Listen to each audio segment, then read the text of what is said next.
university where the lecturers are on strike. When I was at IFE, which wasn't long ago, it was after the Ice Age, when I was at IFE, I had South Africans, Zimbabweans, all sorts of people schooling with me at IFE. If you go to our public university today, you will not see foreign students. And if we are not careful, you will not even see local students, because the children of the elite are now going to private school, home, and abroad. So we must develop, and that was why in June, when I went to America, I met with the historical black colleges and universities and spoke with them, because I have been a friend of theirs. I've helped them in many ways.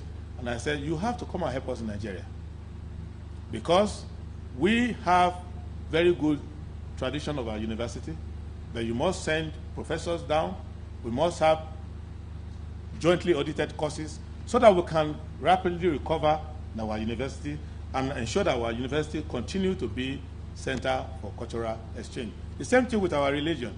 It is the gift of God that we have so many Muslims in this country. So diplomacy with the Arab world is very important. We should not go back to those days where we were suspecting each other for joining OIC. No, we should be responsible. Because when we joined the World Council of Churches, it was Taha Balewa, a Muslim, that went there to lobby for us to join the World Council of Churches. And it was as a result of that that Akanu Ibiam became the president of the World Council of Churches. And there are many contributions that we got in terms of charity, in terms of opportunities from the World Council of Churches. So we should not suspect that if we join the OIC or relate with the Islamic world that we are losing anything. It's an opportunity. The same way, both Muslims and Christians should not worry when you see me going to dance Shango in Brazil, because it's also a cultural opportunity for interchange. So I believe that when we put all these resources together and we know that our domestic priorities are the reasons why we are doing diplomacy, we will understand that we'll do responsibly, we'll do in a measured way, it will have metric. The idea of taking photo opportunities and go around the world and collecting extra code, that is a latter-day interpretation of diplomacy. The founding fathers of this institute wanted the world to recognize that we are aware of our place in the world. Let me say something. However irresponsibly we behave, the world thinks that we are just acting mad by choice. They know we are not small. They know we are smart. They know we are a superpower. But they think that we are dodging our responsibility, so we are acting crazy. So let us act in a responsible way so that they will know that we recognize our place in the world, that Nigeria was not designed by God to be a small fry. Thank you very much.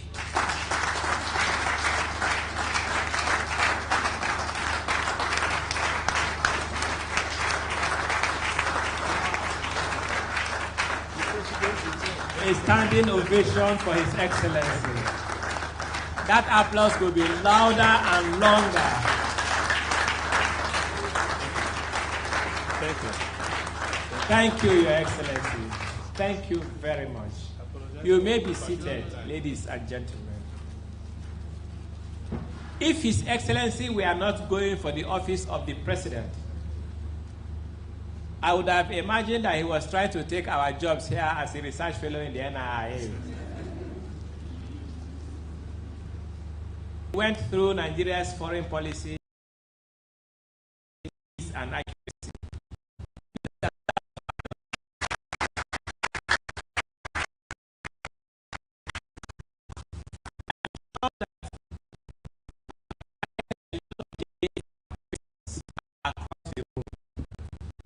Panel will soon have their time with you, and I'm sure, time permitting and with the Director General's permission, members, participants here will have their time with you.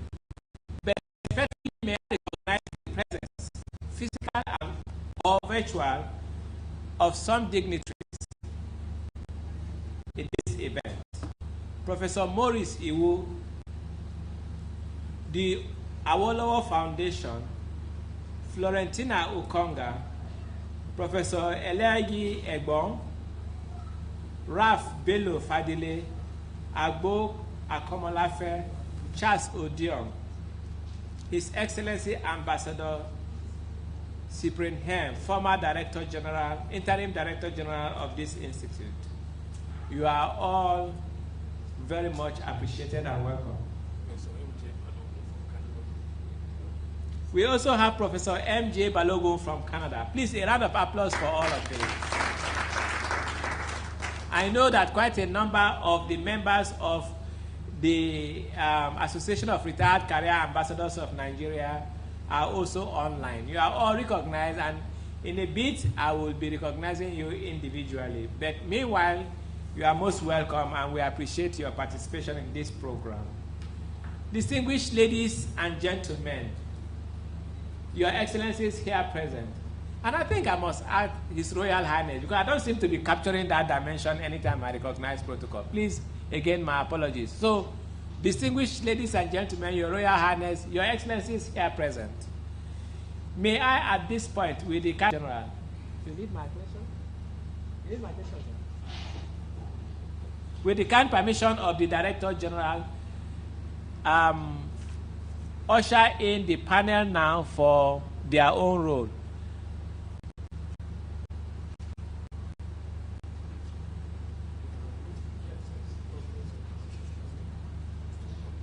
May I respectfully request Professor Tubajo to lead the firing squad, as it were. Thank you, sir. Okay, okay. Good afternoon, everybody. Professor Tubajo has kindly delegated the responsibility to me. I am the for a very long time on my career as a journalist with the Channel Television. Your Excellencies, thank you for being here. I've had a crash course, and I just think a lot about the NIA. I've had a crash course in Nigeria's foreign policy, thanks to you this afternoon. We seem to need to be reminded of these things from time to time, how important it is. And I don't think, and I think my colleague here, Sulaiman, will agree with me, we haven't heard another presidential candidate speak on Nigeria's foreign policy as much as we have heard today. So, we have to make a good justice to the topic and for capturing it so well.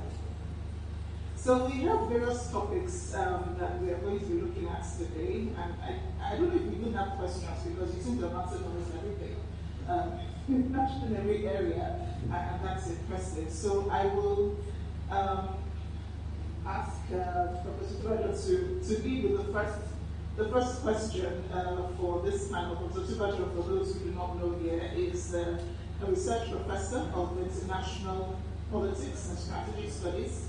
He's here with the NIA. He also used to be Dean of Politics at the University of Ibadan, I believe. A very warm and friendly professor, like most of us are here. I say most of us, I think I'm a professor myself. Like most of my senior colleagues are here.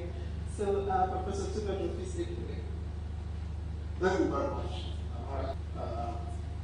Your Excellency, the presidential candidate of the SDP, I'm most grateful for your enlightening speech. I want to find that, of course, you are very informed and you have a great deal of analytical competence. But of course, you know in the business of running a country, what you need are the specifics, the more detailed, how to deal with more detailed issues. The general understanding is very good, but the more practical understanding is better. Now, we don't have time, so I'm going to have very quick questions. My own is about the diplomatic service. I saw that you are very generous in talking about, I shall make sure they are well funded.